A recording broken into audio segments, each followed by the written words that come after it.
പത്തനംതിട്ടയിൽ പുതിയതായിട്ട് ആരംഭിച്ച KFCയിലെ തിരക്കാണ് ഈ കാണുന്നത്. നമ്മൾ കഴിഞ്ഞ ദിവസം പോയിട്ടുണ്ടായിരുന്നു. ഓപ്പൺ ചെയ്ത് രണ്ടാമത്തെ ദിവസം വൈകുന്നേരമാണ് നമ്മൾ പോയത്. ഒരു കൗണ്ടർ മാത്രമേ ഉള്ളായിരുന്നു. അതുകൊണ്ട് തന്നെ ധാരാളം ആൾക്കാർ കുറേ നേരം ക്യൂ നിന്നിട്ടാണ് അവർക്ക് ഫുഡും കാര്യങ്ങളൊക്കെ കിട്ടിക്കൊണ്ടിരുന്നത്. അപ്പോൾ ഓപ്പൺ ചെയ്യുന്ന സമയം കൊണ്ടായിരിക്കണം സ്റ്റാഫ് വളരെ കുറച്ചുള്ളായിരുന്നു, കൗണ്ടർ ഓർമ്മ ഉള്ളായിരുന്നു. പിന്നെ ഒത്തിരി വെറൈറ്റി ഫുഡ് ഒന്നുമില്ല, വളരെ കുറച്ച് ഐറ്റംസ് മാത്രമേ മെനുവിനകത്തുള്ളായിരുന്നു.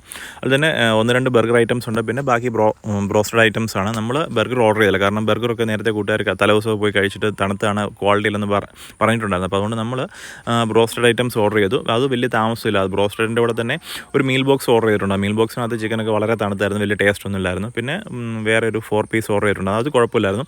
പിന്നെ ആവറേജ് ക്വാളിറ്റി എന്ന് മാത്രമേ നമുക്ക്, ആവറേജ് ടേസ്റ്റ് എന്ന് മാത്രമേ നമുക്ക് പറയാൻ കഴിയത്തുള്ളൂ. പിന്നെ ഒത്തിരി ആൾക്കാർ പുതിയതായിട്ട് വന്നതുകൊണ്ട് ഒത്തിരി ആൾക്കാർ കുറേ നേരം ഇങ്ങനെ ക്യൂ നിൽക്കുന്നത് കാണാം.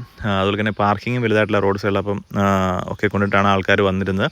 പിന്നെ പുതിയതായിട്ട് ആരംഭിച്ചുകൊണ്ടായിരിക്കണം സ്റ്റാഫിനും വലിയ എന്താ പറയുക കുറേ പരിമിതികളുണ്ട്.